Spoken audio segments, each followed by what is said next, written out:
Recently, the chief exorcist at the Vatican reported that the devil was in the Vatican.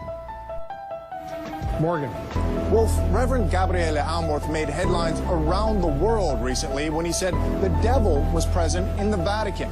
You're talking about something very real, aren't you? Certo, realissima. Dico, se credete al Vangelo, credete all'esistenza del demonio. Absolutely, very real. As to the devil's presence in the Vatican, he says that's no surprise. He once had to perform an exorcism on another exorcist. The first thing we need to do if we're going to find out if the devil is at the Vatican is take a tour underneath the Vatican.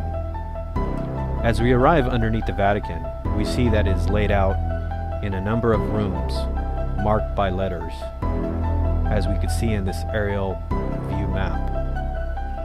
Now we will be exploring some of the rooms in this map. Let's start off by looking in room C here. As we look into the room, we see that this is a mausoleum of Lucius Tullius Zethus. The Vatican goes on and explains that this room was used for offerings to the dead. We read, "View of the north wall and mosaic floor. In the corners of the mosaic floor there are 8 marble squares with circular holes through which offerings to the dead were poured during the funeral rites carried out in the burial chamber." So here we have a room where offerings are done to the dead. That's pretty common in Catholicism. Now if we look in the next room, room E, so here in this room they have a vase which has the image of a Medusa. So here underneath the Vatican we have a Medusa. Again, we ask ourselves the question, this is a vase, but yet it's kept underneath the Vatican.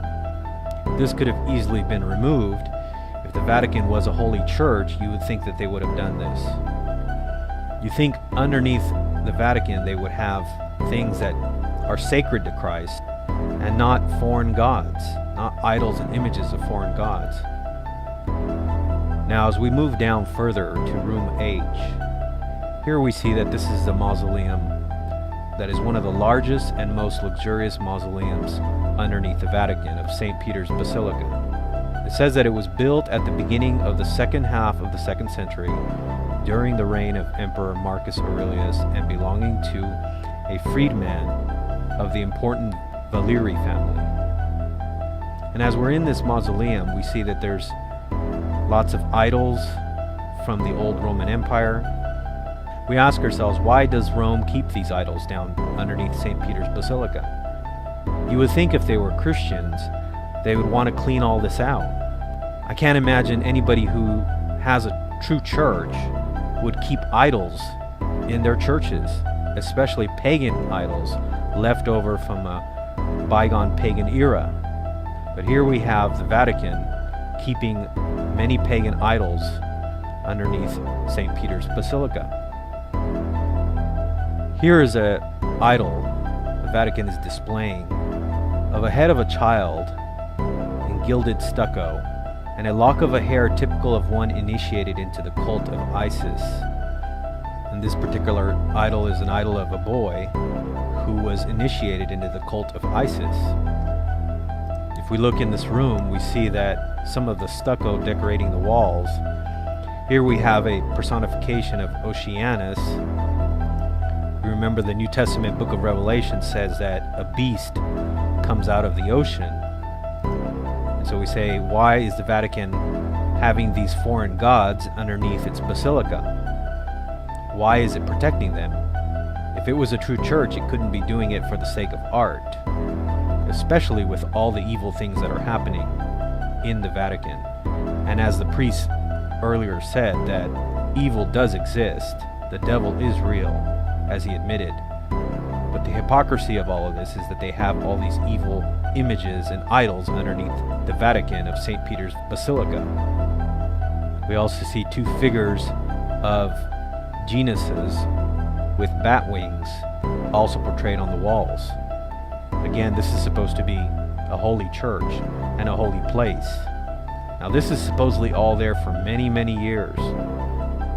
As we move into the next room, room I, the details of the mosaic floor with Mercury and Pluto's chariot, they go on and explain that this theme is an explicit reference to the overcoming of death and the return of the afterlife. They describe it as a splendid mosaic floor of Mercury is depicted carrying a caduceus with wings at his ankles, walking in front, and a chariot carrying Pluto and his wife Persephone. So here we have all these Roman gods underneath the Vatican, images of foreign gods. Well, as we move to the next room, we find out why they keep all these idols down there in these images. As we move to room U, here we find the shock of all shocks. Here on the wall, it says there is a depiction of Lucifer, that is, the light bearer, the morning star. On the opposite of the wall, there is a drawing of Vesper, the evening star, cosmic symbol of the human life cycle. We find out that when we get to room U, here we have a clear depiction of Lucifer underneath the Vatican at St. Peter's Basilica. We ask ourselves, why are they keeping this image of Lucifer underneath the Vatican? Again, you would think if you're a Christian church, you would not want to have any of these images. Now we know that they'll go on and say, oh, well, we're saving it because it's a UNESCO heritage site or something like that. This is always their excuse, saving it for the sake of art. But for the true Christian, this is not an excuse, because we know if you're giving glory and propaganda to false deities and false pagan gods, what are you doing? You're in essence supporting the evil spiritual realm. This cannot be from God. And since Rome claims itself to be the one true church, you would think they would lead by example. But what kind of example is this? That you have a depiction of Lucifer underneath the Vatican for countless hundreds and hundreds of years? Now this image here underneath the Vatican has been there since their claim, which would be Constantine. We would know that he was the first one that built this basilica.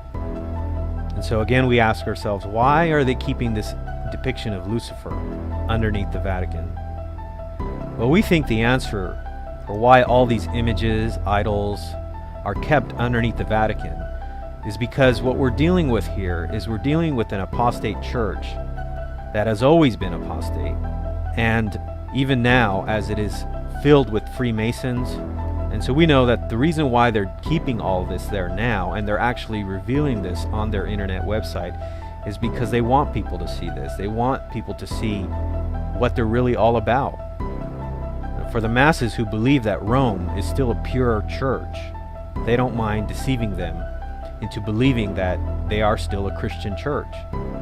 As you go down underneath the Vatican, down into the next rooms, they will try to convince you on this tour that you take that Peter is buried down there in one of the rooms, and that this gives credence to following the Pope.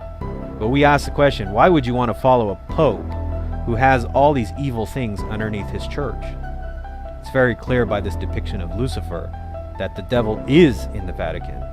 He's hidden way down underneath the Vatican at St. Peter's Basilica. Now, if you are a Catholic and you are watching this video, we want to encourage you to come out of that church. As you can see from these images and these idols that are kept underneath your church, we would hope that you would soberly think about these things and ask yourself the question, if my church is a true church, why is it promoting these things? Why does it even want people to see these things? We would hope that you would hear the exhortation of Revelation 18, verse 4, where it says, "And I heard another voice from heaven saying, 'Come out of her, my people, that you may not participate in her sins, and that you may not receive of her plagues, for her sins have piled up as high as heaven, and God has remembered her iniquities.'" And we can also imagine what kind of things are done down there underneath the Vatican in secret. when people aren't looking. And we want to say, in closing this video, that God's judgment does sleep, and sometimes it sleeps for a long time. But when his judgment awakes, hopefully it will not be too late for you. And our prayer for you is that you would find a refuge in faith in Jesus Christ, and that you would follow him and not the false religion of Rome. Suddenly you're out of time.